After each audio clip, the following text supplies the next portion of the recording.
turun ayat hal yanzuruna illa an tatiyahumul malaikah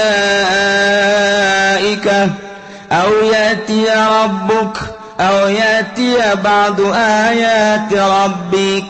hal yanzuruna tengah dago anu ngabohongkeun ka anjeun Muhammad ngabohongkeun ka wahyu ka Al-Qur'an padahal geus dijelaskeun pan kamari teh bahwa inna za Qur'an teh lain lalawara tetapi manehanana teu daek iman ngabohongkeun ka Al-Qur'an teu pati njana ngadagoan kecuali hayang didatangan ku malaikat supaya nyabut rohna daekan keneh paeh aing mah daripada iman ka Al-Qur'an. Wow. Iji ayatia ba'du ayati rabbuk ay amru yakni siksa atawa aing mah daekan keneh ngadagoan siksa Allah atau siksa pangeran lah daripada iman ka Muhammad iman ka Al-Qur'an ayangnya atawa ayatia ba'du ayati rabbik datang sebahagian tanda-tanda pangeran anjeun nu nuduhkeun kana kiamat nyana geus daun dina Taurat dina Injil geus dijelaskeun Kangjeng Nabi da geus dijelaskeun tanda-tanda tereh kiamat da geus ditandakeun geus dibejakeun dina Injil dina Taurat teh dibuat dina Al-Qur'an deui jasarua kitab samawi Zabur Taurat Injil Al-Qur'an teh akur pada kitab samawi nauhidkeun ka Gusti Allah jeung nyaritakeun tanda-tanda kiamat aya nu mantak nyana nyaritakeun ayati ba'du ayati rabbik atawa aing madaekan keneh datang kana sawareh didatangan sawareh tanda-tanda kiamat. Ani gara teh mah daripada aing iman ka Al-Qur'an mah. Aing kitu naon tanda kiamat? Iyalah. Yauma yati ba'du ayati rabbika la yanfa'u nafsan imanuha lam takun amanat min qabl. Padahal mah di mana-mana datang tanda kiamat. Sebahagian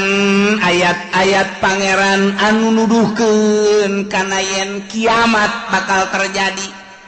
di akhir zaman bakal aya 10 tanda kiamat hiji dajjal dua dabah tilu khasapun bil masyriq gempa di wetan khasapun bil maghrib gempa di kulon khasapun bi jaziratin di jaziratil Arab ini jelas pak gempa di berbagai benua Asia, benua Eropa, benua Afrika, benua itu Amerika gempa di mana-mana bakal terjadi eta tanda geus tereh deukeut ka kiamat ditambah deui jeung dukon aya haseup unggal negara engke bakalna ngan haseup tersebut kan puang gede-gede nama engke di timur tengah bakal aya haseup kadeuleu ku kabehan geus teu bisa ditahan tamah haseup unggal negara ge aya haseup ngan haseup eta mah pohara dukon eta datang ke poek sadunia poek ku haseup eta ieu tanda geus tereh datang ka kiamat. Tambah deui nomor ka-7 tuluy samsingin magribiha muncul panon poe ti kulon. Tambah deui Ya'juj wa Ma'juj ke-8 ke-9 turun Kangjeng Nabi Isa alaihis nomor ka-10 bakal aya narun takhruju min adan tasukun nas ilal mahsyar sono ieu mah bakal ti adan. Wah luar biasa kuari mah kakarak ge seuneu fon doang fon teh naon kira hartina tuh siapanya hobay kan ya osok neuleu meureun fon ieu dibabawa di negara ka negara terus aya nu nasional aya nu internasional diiring ku kabehan wah dipuji-puji eta teh buatan Yahudi jeung Nasrani ngalambangkeun bahwa seuneu teh sesembahannya baheulana nu kuari diagung-agung dunia nyaho kabeh engke mah bakal aya seuneu sadunya kadeuleu ku abehan lain diiring-iring bahkan ieu mah bakalna seuneu teh ngiringkeun jelema ka mana bae ditutur-tutur terus dia geus dibalikeun ku Gusti Allah masyaallah kan nah ieu bakal terjadilah seperti eta geus dijelaskeun Dumandak Imam Tabrani nyaritakeun di sanadihi an Nabi Zar gol Nabi sallallahu alaihi wasallam Kangjeng Nabi nyarita dina hiji poe atadruna aila tazhabu hadhihi syamsu mane nyaho ka mana ieu panon poe leumpang iza gorobat di mana surup ka mana coba hayo qalu cak sahabat-sahabat Allahu wa rasuluhu alam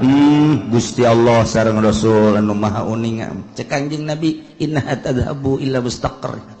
nyana leumpang ka tempat cicingna tahtal arsy dihareupeun aras panon poe ta unggal poe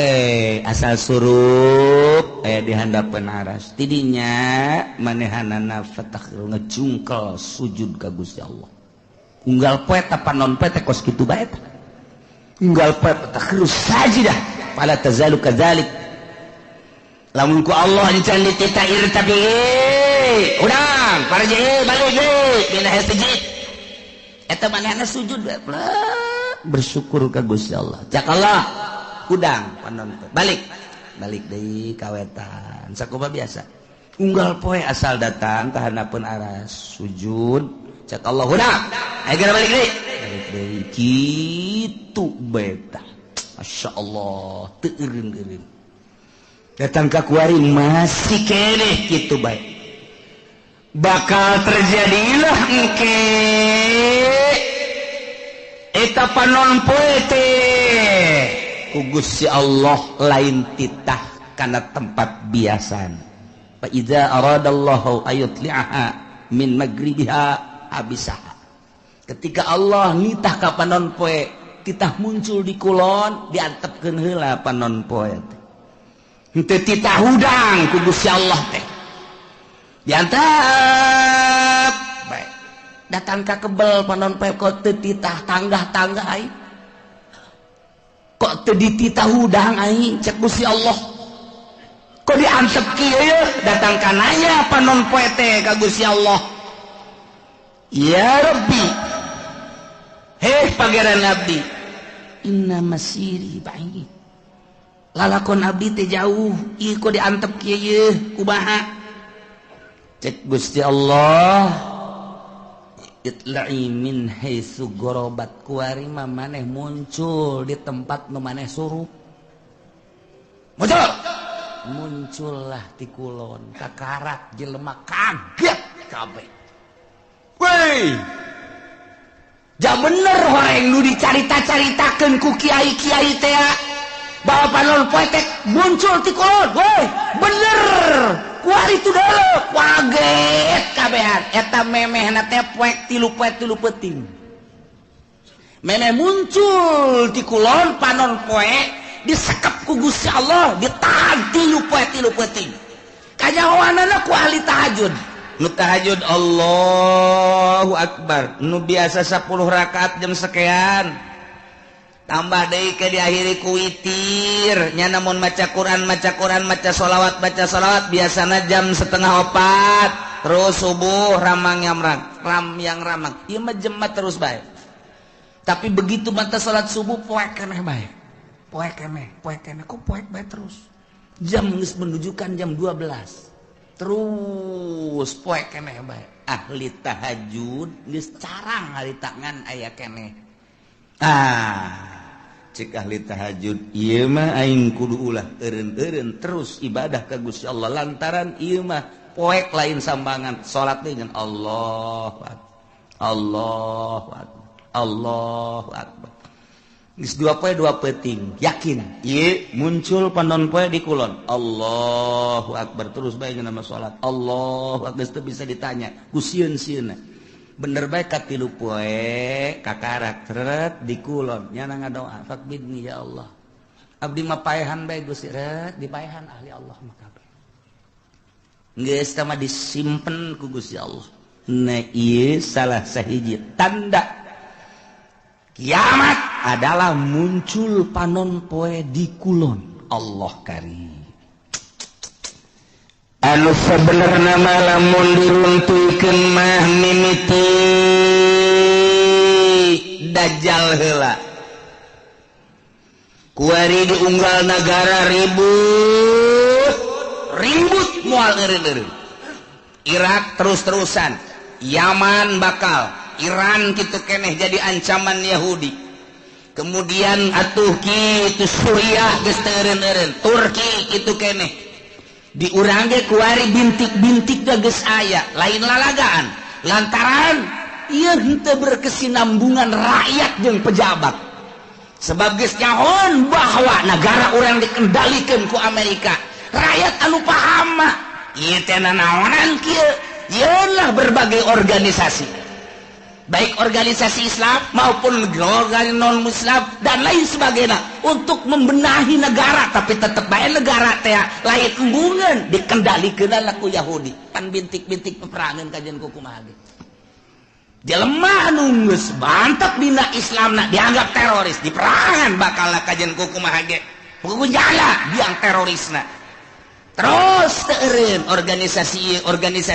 Muhammadiyah jeung NU teu nyaman teu harmonis tambah deui ku HTI teu nyaman teu harmonis tambah deui ku Hurut teu nyaman teu harmonis tambah deui ku FPI teu nyaman teu harmonis padahal mah ngomongna mah kabeh demi kemaslahatan umat matak naon atuh nyana duduk bersama benerkeun ta pamarentah tapi kan teu bisa lantaran dikendalikeun ku Emrik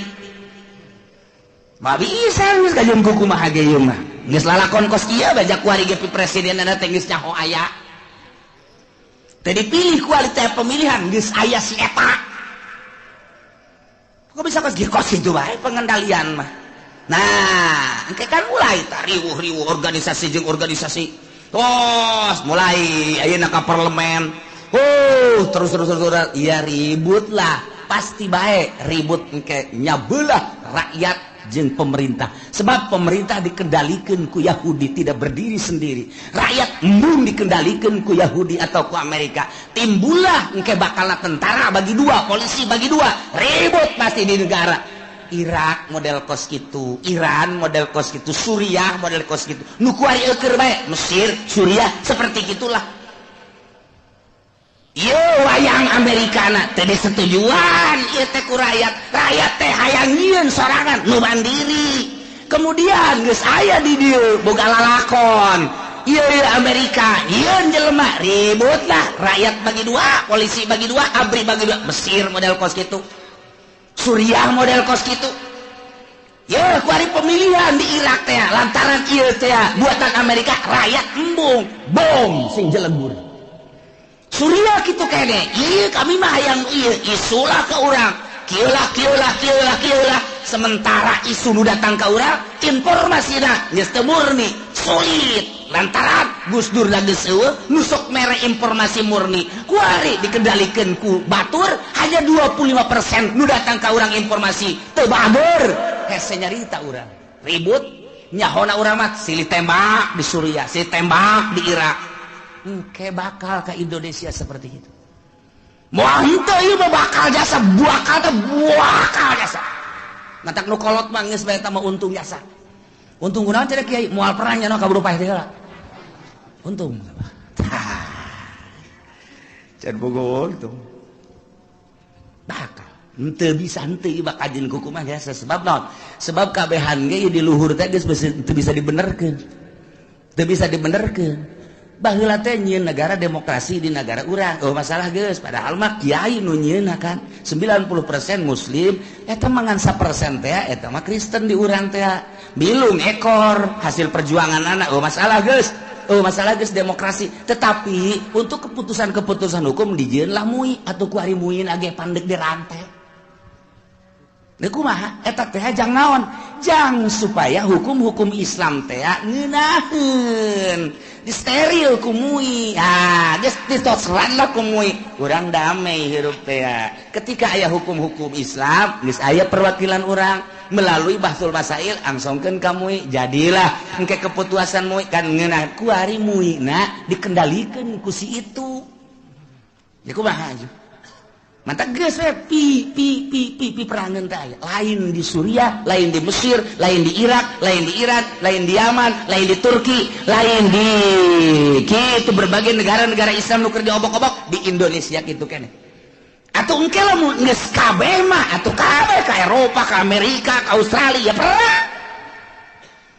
Bakal teh moal turun dajjal lamun teu peperangan. Moal. Cirina haram sekitarna di lebaran Madinah di lebaran eta teh nyana nyaho atawa henteu ka peruntukanana nu jelas engke bakal jadi untuk penampungan manusia di berbagai negara. Ribut lah geus kacau di unggal negara Irak teu eureun-eureun Iran teu eureun-eureun Suriah Mesir kabeh woi Al-Azhar tinggal Al-Azharna Indonesia dan lain sebagainya hayang nyalametkeun diri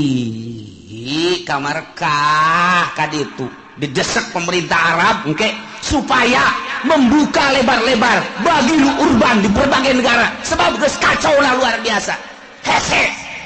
geus teu bisa diredakeun abri bagi dua polisi bagi dua berbagai kekuatan bagi dua aduh hantem rakyat nu milu jeung ieu nu milu jeung ieu ribut hayang salamet agama ka Mekah mah diamankeun jeung Madinah sementara kadari itu kajeun ngampar ge di dinya kajeun teuing ngampar di dinya terus mantap ku dilegaan kurang mah barang dilegaan ingetlah sejarah hadis Kanjeng Nabi wow tereh berarti